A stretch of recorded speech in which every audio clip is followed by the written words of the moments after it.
when drivers are driving in wrong side. Suppose that driver sitting inside this car, and when they Left side. Driver left side sitting in this car. we are made this to demonstrate you how it's works. Okay.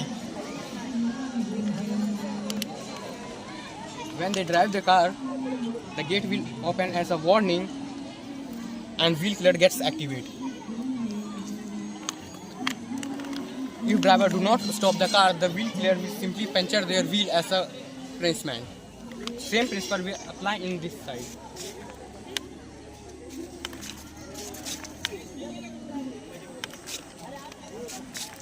And when vehicles come from right side, it's work as a speed breaker for those people.